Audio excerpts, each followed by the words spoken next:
It's no secret Donald Trump has big plans to create jobs, pushing companies, in fact, to build in America, cutting back on taxes and regulations. But, you know, there's something else.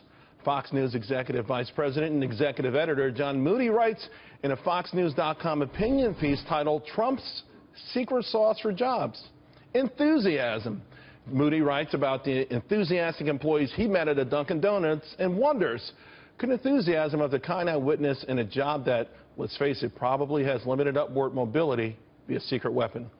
In the war to strengthen our national economy. Well, John Moody is with us now, along with Liz Peek and Akash Chougule. Welcome to the show. Thank you very much, Charles. You know, I've talked about animal spirits a lot before the election and immediately after the election, and I think we saw evidence of it in the market.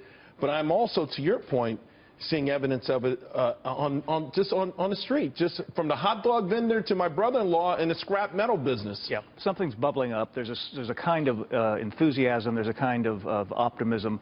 And, you know, we now have, for the first time since Ronald Reagan was president, we have a commander-in-chief who's enthusiastic about things and likes to talk about his vision.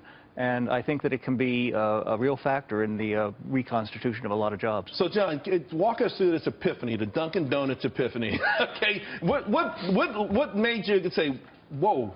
Yeah, I was walking past. I'm not a frequent customer.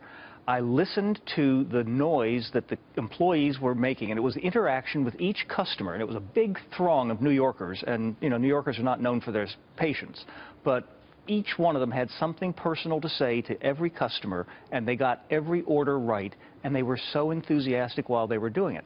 And it occurred to me, you know, this could be what's missing from so many people's lives. I called Dunkin' Donuts, and one of their executives said, look, we want the interaction between customer and our employee to be the best part of their day until they go to work and get yelled at by their boss. And it's a little different than the Starbucks, where they've actually tried to be political arbiters, if you will. Liz, you know, we've watched the market for years. We understand the markets. And I've always said that when it comes to an economic plan, it doesn't matter what your plan is, people have to buy into it. There's something about being a self-fulfilling prophecy that's the key to success, isn't it? Yeah, and I think that's one of the reasons we're all so tired of the left sort of banging away on every single idea that Donald Trump trots out to make the economy better, because there is an enthusiasm. Look, consumer sentiment, according to one group that follows it, is at a 12-year high. Small business optimism is at a 9-year high. All these things go into investment decisions, spending decisions, things that actually have a real impact.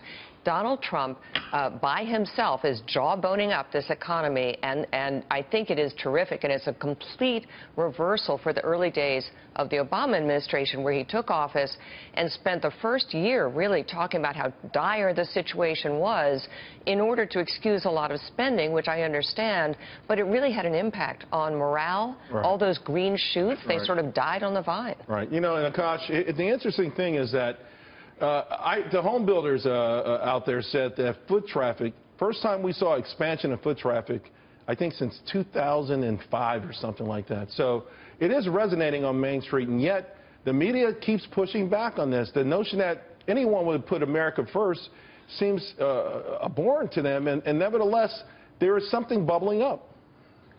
You know, it shouldn't come as a surprise that the media would push back on free market reforms, but there really is an excitement to get the monkey of government off the backs of the American people, put the American people back to work, because, you know, as it was written in that article, what the American people want is the dignity of work, the dignity of earned success. They don't want wealth redistribution and handouts, and they finally have a chance to put food on the table for themselves, really get the country going again, and have some mobility for themselves. You know, John, isn't that the other side of this? America tried socialism for 8 years, and they've decided, you know what, the nanny state doesn't work for me. Well, that's right. And you know, to Liz's point, we had a President Obama, who would talk about entrepreneurs and say, you know, if you built this business, you didn't build that.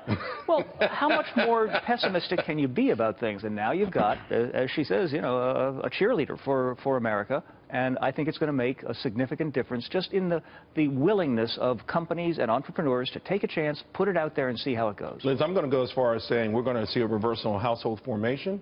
You know, our birth rates went to an all-time low in the last couple of years. Entrepreneurship hit an all-time low. I think it's going to be so infectious that it goes beyond the actual numbers and throughout all parts of society. It well could, because those things do correlate with optimism and sentiment and positive feelings about the future, for sure.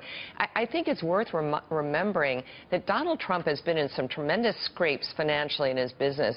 He would go into those meetings with bankers, and they'd be ready to shut him down, and by sheer force of willpower and talking about how great everything was going to be, they would turn around and give him more money. That is literally what's happened to him over and over a year.